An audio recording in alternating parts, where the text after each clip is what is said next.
আমি বাচ্চা ছেলেটাকে যা জিজ্ঞেস করেছি, পুলিশও জিজ্ঞাসাবাদ করেছে, আমিও জিজ্ঞেস করেছি, বাবা কে মেরেছে? বাড়ির লোকগুলো মেরেছে? যার বাড়ির আম পাড়ছিলে বললো না কাকু ওই বাড়ির লোকগুলো মারে, এবং সেই বাড়ির লোকগুলো মানে 80 বছরের ঊর্ধ্বে বয়স।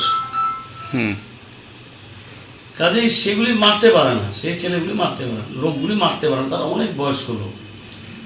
জানি না পুলিশ কী করবে, কিন্তু পুলিশের কাছে আমাদের বক্তব্য হচ্ছে সেই টোটোওয়ালাকে বের করে আগে সিসিটিভি ক্যামেরায় একজন লোককে আমি পাঠিয়েছি, এক্সপার্টকে, কাউন্সিলারও গেছে, যে সিসিটিভি বার করে এদের বিরুদ্ধে কড়া ব্যবস্থা নিতে হবে, তার কারণে এরা লাগামহীন হয়ে পড়েছে। একটা বাচ্চা ছেলে গাছে উঠে আম পাড়ছিল বলে এই অপরাধে তাকে এমন মার দেওয়া হলো যে তাকে মেডিকেল কলেজে ভর্তি করতে হলো, তার নাকের কাছে হাড় ভেঙে দেওয়া হলো। মারলো কি? সেই বাড়ির কেউ মারেনি, কারণ সেই বাড়িতে 80 বছরের বয়স্ক সব লোক আছে। মারলো কি? কোনো টোটো চালক নাকি মেরেছে। আর 24 ঘন্টা প্রায় হতে চললো, সেই টোটো চালককে পুলিশ প্রশাসন খুঁজে পাচ্ছে না। অদ্ভুত এক রাজত্বে আমরা বাস করছি।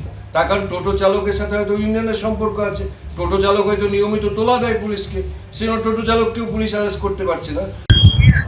বড়বাবু ইনভেস্টিগেট করেছে পুরো, এবং আমাদের সব ফটো তুলিয়ে গিয়ে ওর কাছে দেখিয়েছে যে এরা মেরেছে কি, এরা মেরেছে কি, এরা মেরেছে কি। সবাই বলছে না না না।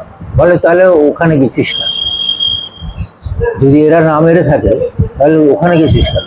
আর 3 জনের অবস্থা দেখলো আমাদের, যে এরা মারতেই পারে না। আর মারাপিটি যদি আমাদের বাগানে হয় আমরা তো জানতে পারবো। এখান থেকে ও চেঁচালো কেড়ে কেড়ে, একটা ছেলে পালিয়ে গেল। তারপরে আমরা শুনছি যে ওইখানে মোড়ে ওই ছেলেরা যারা ও বরফ টরফ দিয়ে ওকে শুশ্রূষা করছিল, সেই ছেলেটা ওখানে নাকি পড়েছিল। তার পুলিশও এলো, 2টো টহলদার যে পুলিশ ছিল তারাও এলো।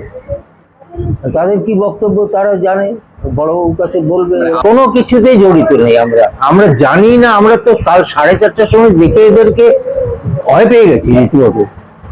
আর একদম কোনো কথাই শুনবে না, তোদের এখানেই মেরেছে, তোদের এখানেই মেরেছে। এবার এই ঘটনা ঘটলো কোথায় না, উত্তরপাড়া থানার অন্তর্গত কোন্নগরে।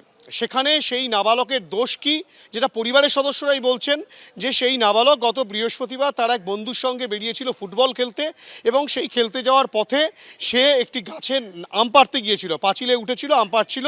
সেই সময় একজন টোটো চালক, যে টোটো চালক সেই বাড়িতে, অর্থাৎ যাদের বাড়ির গাছ সেই বাড়িতে সে টোটো রাখে, সেই টোটো চালক প্রথমে দেখতে পাওয়ার পর প্রথমে একজনকে মারে, তার বন্ধুকে।